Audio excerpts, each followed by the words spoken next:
to my vlog. Okay, so this morning, I'm gonna prepare breakfast para sa mga tao dito sa bahay.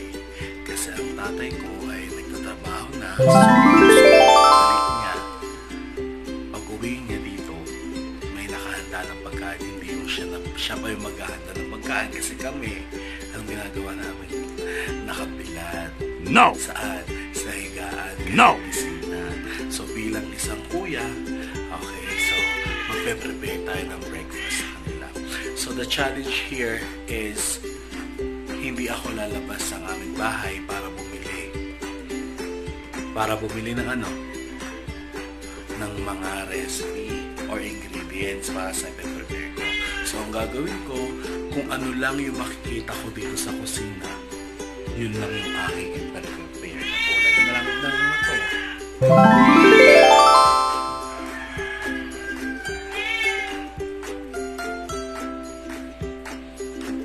Ayan, di ba? Ang dami sardinas sa kanilata.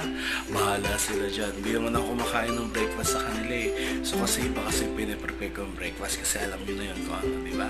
So let's do it. Samahan nyo ako ha. Huwag kang aalis. Okay? Alright, so I'm back. So, eto na at na-prepare ko na ang mga ingredients na kailangan natin. Okay? So, makikita nyo, eto na siya. Hindi nyo makita. Oh, wait lang ha. Yan na po yung aking i-prepare ngayong umaga. Okay, so, anong gagawin natin ngayon? Siyempre, ang mga Pilipino mahilig sa mga prito. No? Ipa-fried lang natin lahat. So, gagawa tayo ng fried rice and then gagawa rin tayo ng mga fried meatloaf, fried hotdog, and then igigisa ko yung tuna. Okay, lahat po yan ay hindi ako bumili at dito lang po yung matatagpuan sa akin. Tara, samahan niyo kung paano ako mag-prepare. Okay? Paano tayo magluto? Okay? So, let's go!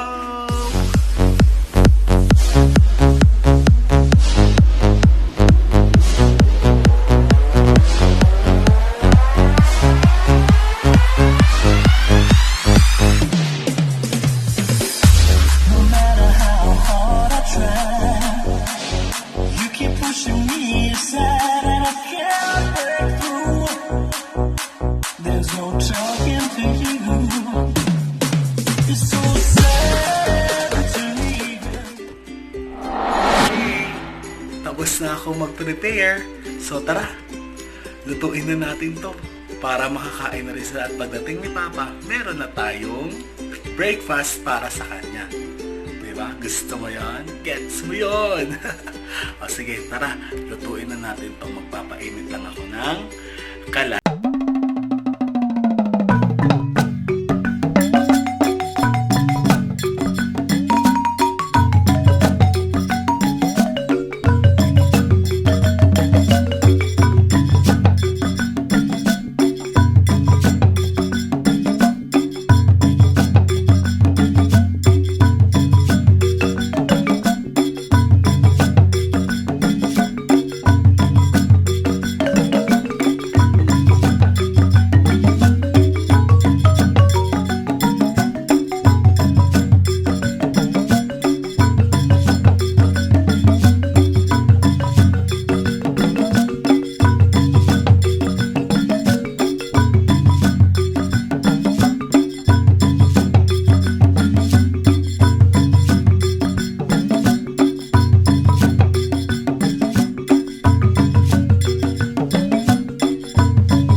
pag gumising na sila, handa na ang kanilang breakfast, kakain na lang sila. So mapapansin nyo, puro fried. Kasi masarap yan kapag inunuman mo ng mainit na kape at gatas. Ayun, kumuha na nga yung isa, gising na yung isa. So pagdating ni Papa, may makakain na siya. Pag nagising sina Tintin, sina JP, okay na, wala nang problema. So maghuhugas na lang sila. So that's it. So kung nagustuhan mo tong video na to, please subscribe, please like, please share it to others. Yes, no? So mapapansin nyo, dalawang kalan ang bukas o dalawang stove ang bukas kasi nasanay na ako sa work ko bilang isang teacher and TLE teacher. So kailangan mabilis ang kilos, kailangan maayos, kailangan sa loob ng 2 oras maluto mo lahat. Ilan yung mga estudyante na ina-assist ko. Okay? So ngayon, kaya nasanay ako. So sayang naman kasi yung isang stove kung hindi nagagamit, di ba?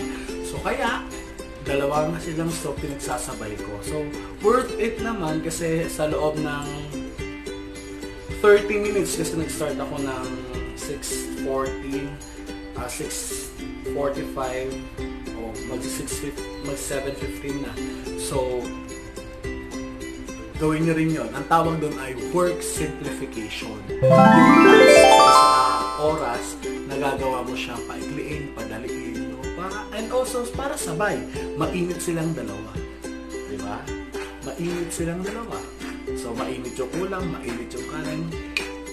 Okay? O sige guys, paano ba yan? Pahinga lang ako ng konti and then mag-start na ako mag-Zumba workout ko. Diba? Napanood mo yun? So, yun. So, bye-bye!